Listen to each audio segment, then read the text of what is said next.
So today's April 20th, or 420, or a day to celebrate marijuana. And in honor of this occasion, yesterday the House of Representatives passed the Safe Banking Act, which is a crucial step towards marijuana decriminalization and legalization. Celebrating the bill's passage, the National Organization for the Reform of Marijuana Laws, or NORML, released a statement saying, "For the first time since Joe Biden assumed the presidency, a supermajority of the House has voted affirmatively to recognize that the legalization and regulation of marijuana is a superior public policy to prohibition and criminalization." However, the Safe Banking Act is only a first step at making sure that these state legal markets operate safely and efficiently. The sad reality is that those who own or patronize the unbanked businesses are themselves criminals in the eyes of the federal government, which can only be addressed by removing marijuana from the list of controlled substances. The Safe Banking Act, what it would do is it would allow financial institutions to engage in business relations with state-regulated and state-licensed cannabis companies in states where marijuana is already legal. The vote was bipartisan and overwhelming. It was 321 to 101, so it was a clear majority of House members who voted to pass this bill. However, that still left 101 Republican representatives voting against the bill's passage.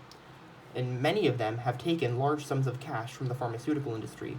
Those voting against the bill, who also took over $150,000 from the pharmaceutical industry in the 2020 election, are Scalise, who took $280,687, Hudson, who took $275,980, Brady, $218,000, Guthrie, $210,464, Carter, $185,200, Buckshon, $184,254, Burgess, $155,050, and Nunes, $153,783. Now, what is the fact that these representatives most of them have taken a lot of money from Big Pharma, have to do with their votes against this bill? Well, in 2012, an anti-drug war lobbyist and a retired police officer named Howard Wooldridge said that the second biggest opponent on Capitol Hill to legalize marijuana is Big Pharma. Quote, "Because everyone knows God didn't make no junk. Marijuana is an excellent medicine for many things, taking the place of everything from Advil to Vicodin and other expensive pills." Indeed, studies have shown that states that have legalized medical marijuana are seeing a reduce in prescription drug use. And, maybe you're thinking, that's just medical marijuana. This is recreational marijuana we're talking about. Well, a 2019 study by Economic Inquiry found that legalized recreational marijuana would reduce opioid-related deaths by 20 to 35%.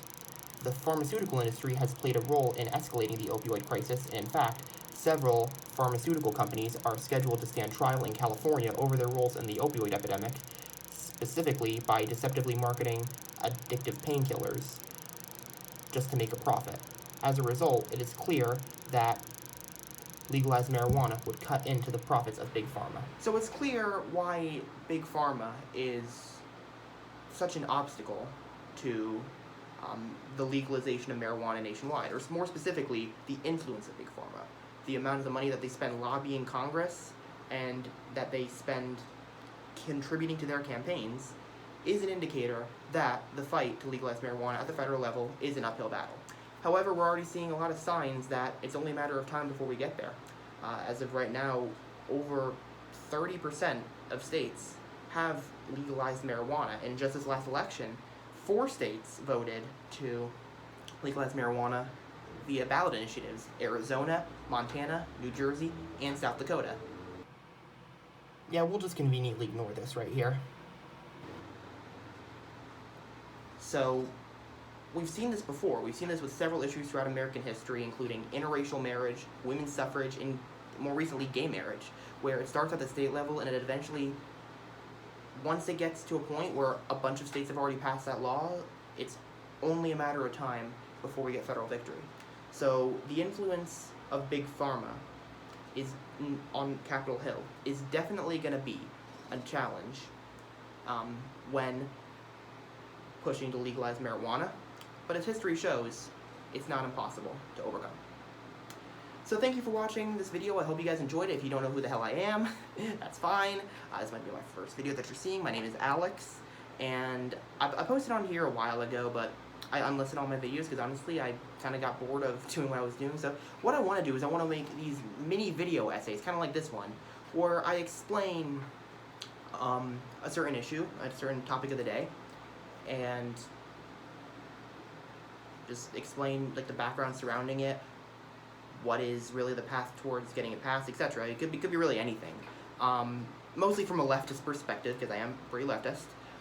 So if you like this video and you want to see more of this, you can make sure you hit subscribe down below and leave a comment below letting me know what types of video essays you want to see like this in the future, because I've definitely had a lot of fun making this, and I can definitely see myself doing way more of these. So if you want to see more, just leave a comment below and subscribe for more as well.